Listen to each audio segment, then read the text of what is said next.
کہ گمان نقص جہاں نہیں، یہی پھول خار سے دور ہے، یہی شمع ہے کہ دھواں نہیں۔ نبی کی تعریف کرتے ہیں، نعمتیں بانٹتا جس سمت وہ ذیشان گیا، نعمتیں بانٹتا جس سمت وہ ذیشان گیا، ساتھ ہی منشی رحمت کا قلم دان گیا۔ دیکھیں انداز، دیکھیں ان کا۔ پھر قصیدہ نور اگر آپ اس کو بھی پڑھیں تو آپ کو اندازہ ہو حضور صلی اللہ علیہ وسلم کے نور ہونے کا بیان۔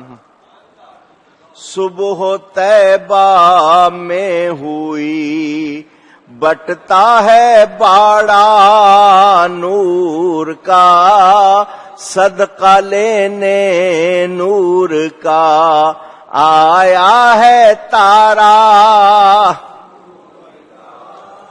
وقت نہیں ہے ایک ایک شعر کی تشریح کروں، لیکن آپ کو انداز دکھا رہا ہوں۔ اب ذرا وہ جو نعت میں سنا رہا تھا، اس میں ایک دو شعر آپ ذرا اندازہ کریں لفظوں کا، کہ شاعر بھی حیران ہے کہ اللہ نے ان کو کتنی ذہانت عطا کی تھی۔ زمین و زمان تمہارے لیے، مکین و مکان تمہارے لیے، چنین و چنا تمہارے لیے، بنے دو جہاں دہن میں زبان تمہارے لیے، بدن میں ہے جان تمہارے لیے، ہم آئے یہاں تمہارے لیے، اٹھے بھی وہاں۔ اب آپ نے ذرا توجہ کرنی ہے، آپ کو اگر لفظ آتے ہیں نا تو ذرا سنیں۔ جنا میں چمن، چمن میں سمن، سمن میں پھبن، پھبن میں دلہن۔ جنا باغ کو کہتے ہیں، سمن پھول کو کہتے ہیں، پھول میں پھبن خوبصورتی ہوتی ہے، اور خوبصورتی کی جو سب سے بڑی نمونہ ہوتا ہے اس کو دلہن کہتے ہیں نا، سجی ہوئی۔ جنا میں چمن، چمن میں سمن، سمن میں پھبن، پھبن میں دلہن، سزائے محن پہ ایسے منن، یہ امن و امان۔ تم سنیں سنیں جو کہتے ہیں وہ ذرا انداز دیکھیں۔ نہ روح امین، نہ عرش بری، نہ لوح مبین، کوئی بھی کہیں خبر ہی نہیں، جو رمزیں کھلی ازل کی نہاں تمہارے لیے۔ خلیل و نجی، مسیح و صفی، سبھی سے کہیں کہیں بھی بنی یہ بے خبری، کہ خلق پھری کہاں سے کہاں نہ جن و بشر کے آٹھوں پہر، ملائکہ در پہ بستہ کمر، نہ جبہہ و سر کے قلب و جگر ہے سجدہ کنا۔